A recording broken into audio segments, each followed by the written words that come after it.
Welcome to the Unmute Your Midlife podcast, where we take you from foggy and forgotten to focused and lit up. I'm Joyce, your nurse turned midlife resurrection strategist and the cheerleader in your pocket. And I'm here to remind you, your next season in life is your power era.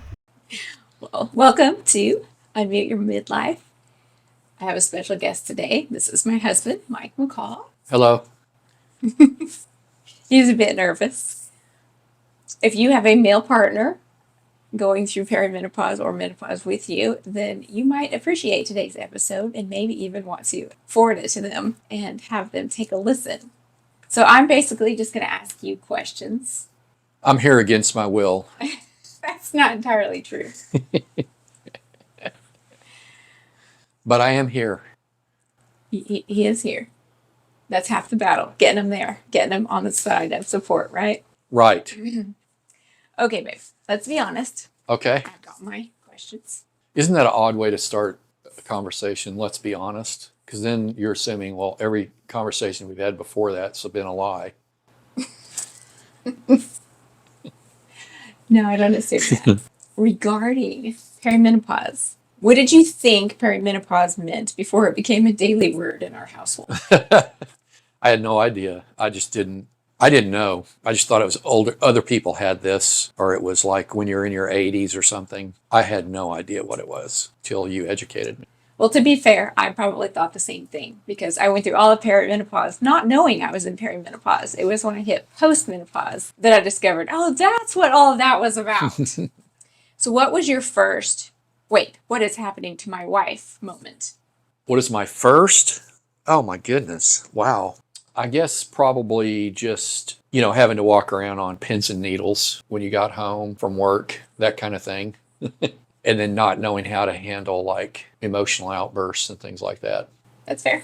Did you ever try to Google what was happening? Google symptoms or? No, not that smart. Okay. Just figured that's the way it is. What's something that you wish more men knew about this season of life for women? Probably not to overreact to the emotional, like the changes and things that happen. Not to take it personally, don't look at it as an affront to you. But I mean, honestly, if you don't know somebody's going through something, then it's really hard to deal with it. You know what I mean? Yeah. I was there too. Oh yeah, you were there, weren't you? So that's kind of the gist of it, is probably communication, like we've used Fanos. Fanos. Yeah, but it's a communication technique. I think we probably should have done that more in the past. That would have been helpful, because then you kind of know what's going on instead of just assuming. That is something that we have started doing, and neither one of us can ever remember what the acronym stands for. But I have it saved on my phone in my photos, so I just search Fanos when we need it. Okay, was there ever a moment where you realized, oh wow, this isn't just hormones, this is a whole identity shift? Probably, I mean, when you started learning more about it, when you look back over time, you can see what happened. I don't think there was ever a moment that I thought that other than recently when you started talking about it, if that makes sense. I mean, talking about it like online and stuff? Yeah. So what do you think is the hardest part of midlife for the women you love? The women I love? Well, I mean, you have other loved ones who are females. You have your nieces, and you have your sister-in-law, and you have my sister-in-law. What's the hardest? What do you think is the hardest part for us?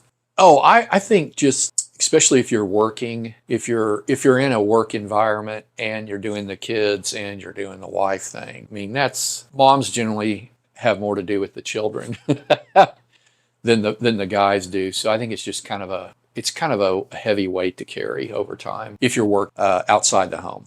I'll put it that way, which you always were in a high stress profession. Yeah, I will say I really appreciate you pointing that out, because I know it's not just true for me, it's true for a lot of women, but there were some mornings it was very hard to get myself out of bed and up there on time. Like, I was chronically late. Luckily, I was in a position where it didn't matter exactly necessarily what time I got there, because they start calling me at 6 a.m. whether I'm there or not.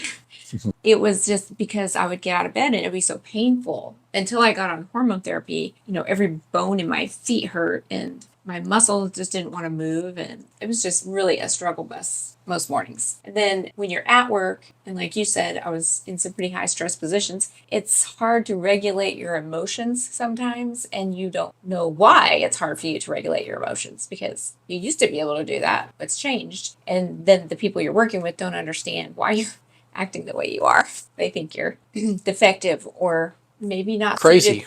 not suited for that job, yes, or just a crazy woman. So how do you think you stay supportive even when you don't fully understand what I'm going through?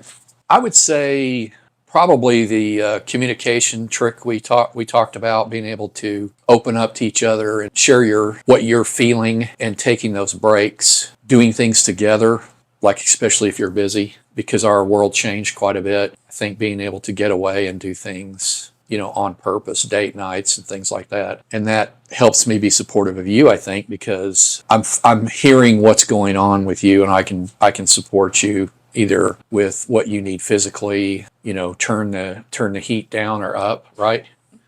Not get angry and reactive. If somebody's going through something and they can't help it, you want to take care of them, so. What's one thing I do now for my health that inspires you or makes you proud? I think you're working out, going to that gym, letting those people torture you like that.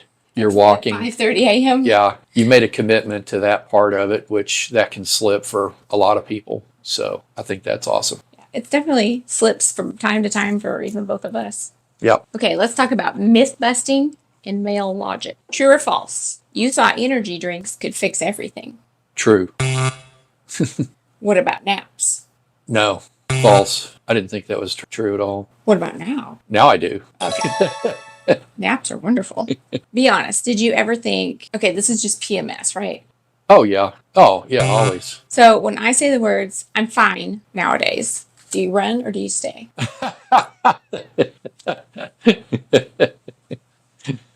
I don't know. I'd probably ask more, are you really fine? You do that. Yeah. Okay, good. So you'd stay. Yeah. You wouldn't tuck tail and go hide. No. Good. If you were giving advice to your bro friends about how not to be that guy during their wife's perimenopause, what would you say? Well, I'm going to go back to communication. You got to put aside what you want to do in terms of your habits, your hobbies, what have you. You got to really take your spouse and put her at a higher priority, if that makes sense. I think ignoring it, which is my tendency over my lifetime to retreat, is not good. So stay engaged, communicate, look for ways to be helpful, do it on purpose. Intentionality, I think, is a buzzword nowadays, but really scheduling it and committing to it. That was a good answer. I know I've talked about this on the show before. The ages of perimenopause and menopause are also when women have the highest rates of suicide and divorce. So that's why I think these issues are so important to talk about.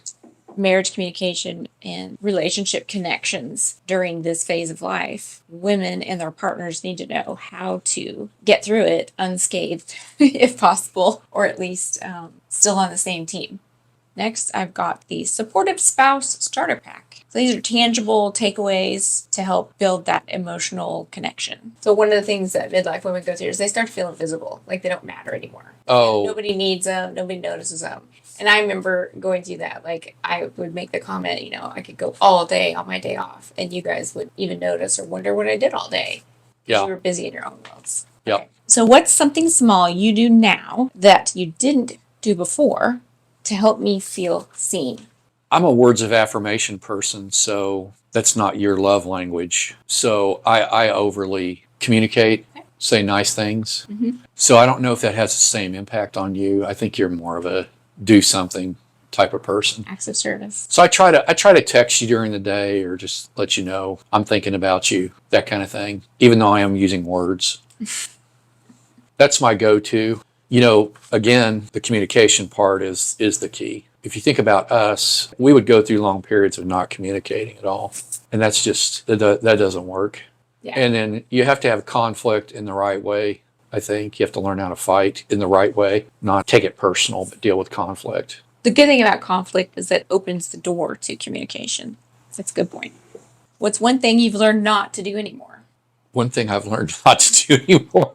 I don't know. I'm a pretty slow learner. I probably repeat stuff all the time, don't I? I would say you never comment on weight gain. If my weight starts to creep in one direction or the other, you just pretend not to notice. Right? But I think you also look past it. Like I think when you look at me, you don't see like necessarily the physical me. You see what Yeah. I represent in our, because that's how I am with you a lot of times too, is I don't necessarily see you as like a stranger would see you. I see our life experiences together. Right. I mean, same thing when I look at the kids. I still see them learning how to walk or falling off the slide. I don't see them how they really are right now necessarily. Right. What do you think men need to stop doing when their partner is struggling with all the midlife stuff? Well, get engaged, not retreat, not avoid it. That's the natural thing to do, the safest thing to do. But you got to engage and be helpful, even though you don't completely know what's going on. Your education and videos and things like that, talking about it. I know a lot of my clients don't. I've heard people mention it off and on, like people that work here in the office, and they're like, oh, is that what's going on? Because I don't think it's that well received. Or it's not understood in the medical community. Is that correct? It is I correct. don't watch any of your videos because I'm not a target market for you. But there's not an exact science here. That can be very confusing. It's not really something that's been widely talked about, even with physicians. A lot of physicians don't know how to treat it. I remember when I was early in perimenopause and I asked, do I need to get my hormones checked? And I remember my doctor said, well, I don't treat that. So why would you ask me to run those tests? If their doctors aren't preparing us for it, then they're probably not preparing the rest of the world either. I think even in the workplace, like I said, it's sometimes really hard for women to continue to meet the demands of their jobs, and there's not really any kind of exceptions allowed or special sick days for that or accommodations that can be made. And not every job can have accommodations. It's the nature of the job. I get that. But even say, an office job where there could be some flexibility, there's not because it's not on anyone's radar to consider. Anything else you want to add? Just advice to men. Is that what we're on? Yeah. You can try to advise the women, but they don't always take advice well from men. Oh, yeah. I mean, people will always make suggestions and fix things because that's just our nature. And the reality is a lot of this is just hearing and understanding, not answering or solving, which is what I tend to do. Right? Well said. So I did make a flyer. It's called How to Be a Man of the Pause and Strengthen Your Bond. This is a free flyer you can download, print it out, give it to your special man. It's not an all-inclusive instruction manual. It's just to get them started. You have to feed it to them in bites, right? Right. So there's basically 6 topics on here advising them how to help you through this phase in life. And once they apply these, they might make them hungry for some more information, which they can seek out online, or we can make a follow-up one. But the different topics on here are about being her shelter in the storm, how to handle those mood swings with some magic words, and snacks. I think snacks might be mentioned on here more than once. What Not to Do 101, Warding Off Stress and Anxiety, Hormone Havoc Hacks, and Romancing the Stone. That's something you can download completely free. I'll leave a link in the podcast notes. So if you are yelling yes to any of this, make sure you share this episode with your man and tell him to listen on the way to work or on the way home from work. And if he gets it after this, buy him tacos. And if he still doesn't get it, well, we tried. That's a wrap for today. I appreciate everyone who tuned in to listen or watch on YouTube. If you haven't subscribed yet, make sure you subscribe so you don't miss any of the future episodes. That's your dose of midlife truth for today. Remember to come back every Monday for a new episode where we take women from foggy and forgotten to focused and lit up. You can find me on Apple Podcasts, Spotify, and YouTube. So we'll catch you next week. Thank you for listening.